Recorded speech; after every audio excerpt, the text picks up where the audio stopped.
Welcome to The Explainer. Today we're going to connect some dots. A CEO's surprising admission, a massive multi-billion-dollar investment, and yeah, the future of your career. It all points to this one huge idea that's changing everything way faster than we can keep up with. It's called the AI acceleration gap.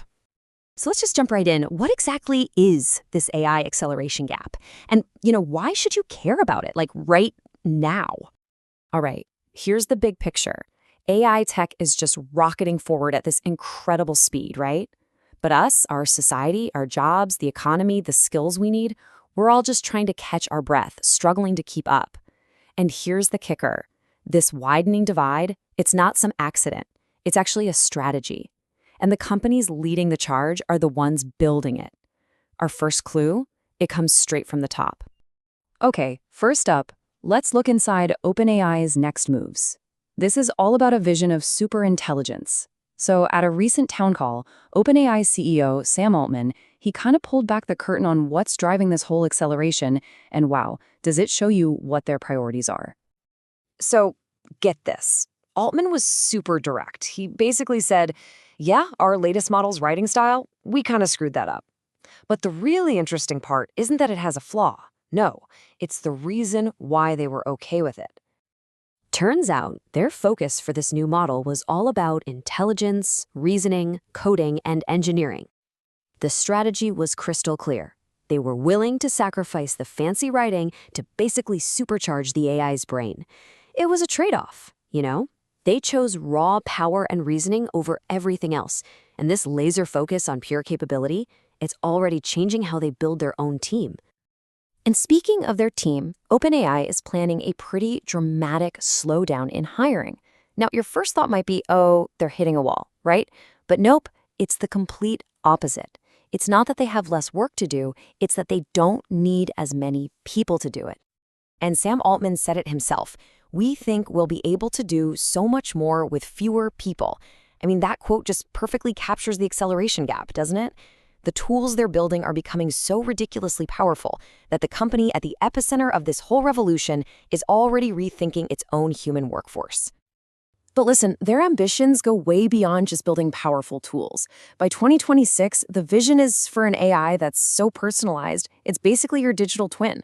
We're talking about giving ChatGPT complete access to your computer, your internet history, everything.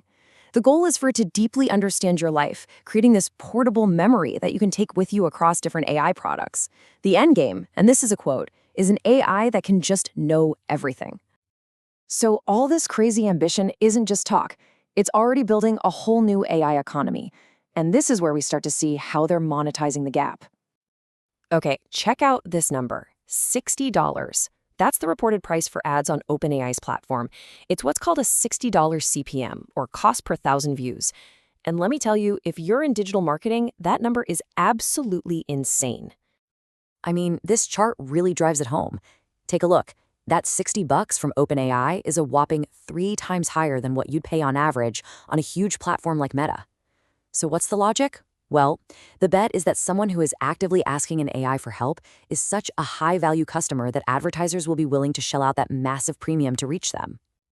And it's not just ads either. Look at this, 4%. That's the fee Shopify merchants now have to pay for any sale they make through ChatGPT. And the really important part? This is a new fee, slapped right on top of all their other Shopify fees. It's like they've created a brand new toll booth on the e-commerce highway. All right, so what's powering all this? Underneath all the software and the new economy, there is a massive hardware arms race going on. We're talking about building the actual AI factories. So just check out this custom silicone showdown. Microsoft just rolled out its new Maya 200 chip. It's built on a more advanced 3-nanometer process, which is a big deal. The whole focus is on efficiency, getting more performance for every dollar you spend. And it's going head-to-head with chips from Google, Amazon, and of course the big one, Nvidia's Blackwell B200, which is all about raw power. And speaking of Nvidia, their CEO actually came up with this term, AI factories. And it's such a perfect way to think about it. These data centers, they're not just for storing your photos anymore. No, they're becoming the factories of our time. And what are they producing? The most essential commodity of this new economy, AI tokens. Basically, units of intelligence. And wow, are they putting their money where their mouth is?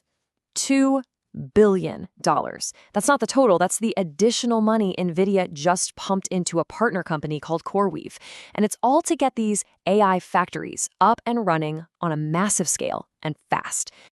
Okay, so we've got the ambition, the economy, the hardware, but what does it all mean? Let's talk about the future of work, the real human impact of all this. This quote from Sam Altman really brings it all home. He said, what it means to be an engineer is gonna super change. And that just makes this whole acceleration gap thing feel really personal, right? The point here isn't just, oh no, the robots are taking our jobs. It's way more subtle. It's about a massive shift in what skills are actually valuable. An engineer might not be writing code line by line anymore. Instead, their value comes from telling an AI what system to build, finding the flaws in its logic, working at a much, much higher level. The very definition of what it means to be a skilled professional is being rewritten right before our eyes. So, when you look at it all together, the way these models are being built, the new economy popping up around them, and how it's going to change our jobs, the pace is it's undeniable. This gap between what machines can do and how we can adapt, it's getting wider every single day. And that leaves all of us with a really big question to think about.